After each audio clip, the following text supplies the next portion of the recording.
మన తెలుగు ఇండస్ట్రీలో తెలుగు హీరోయిన్స్ చాలా తక్కువ మంది ఉన్నారు. వారిలో ఒకరు రితు వర్మ. బాద్షా సినిమాతో ఇండస్ట్రీకి ఎంట్రీ ఇచ్చిన రితు పెళ్లిచూపులు మూవీతో హీరోయిన్గా తనకంటూ ఒక ప్రత్యేకమైన గుర్తింపుని సంపాదించుకొని ఆ తర్వాత ఇటు తెలుగు అటు తమిళ్లో కూడా బ్యాక్ టు బ్యాక్ ప్రాజెక్ట్స్ చేస్తూ బిజీ హీరోయిన్గా మారిపోయింది.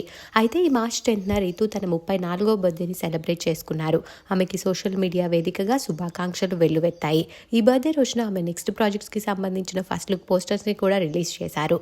అయితే రితు వర్మ మెగా ఫ్యామిలీలో ఒక హీరోతో ప్రేమలో ఉందని వార్తలు వస్తున్నప్పటికీ అలాంటిదేం లేదని ఆమె చెప్తూ వచ్చారు. అయితే నిన్న రితు వర్మ బర్త్డే సందర్భంగా మెగా కొత్త కోడలు Lavanya Tripathi, Niharika Konidela special birthday wishes ని తెలియజేశారు. వారు చేసిన పోస్టులు వైరల్ అవుతున్నాయి. లావణ్య ప్రీ వెడ్డింగ్ సెలబ్రేషన్ లో ఒక బ్యూటిఫుల్ ఫోటోని షేర్ చేస్తూ హ్యాపీ బర్త్డే బ్యూటిఫుల్ అంటూ విషెస్ ని చెప్పగా, నిహారిక కూడా వరుణ్ లావణ్యల ప్రీ వెడ్డింగ్ లోని ఒక బ్యూటిఫుల్ ఫోటోని షేర్ చేస్తూ హ్యాపీ బర్త్డే డియరెస్ట్ రితు అంటూ విషెస్ ని తెలియజేసింది. వారు షేర్ చేసిన ఆ ఫొటోస్ అందరినీ బాగా ఆకట్టుకుంటున్నాయి. ఆ బ్యూటిఫుల్ ఫొటోస్ని మీరు చూసేయండి.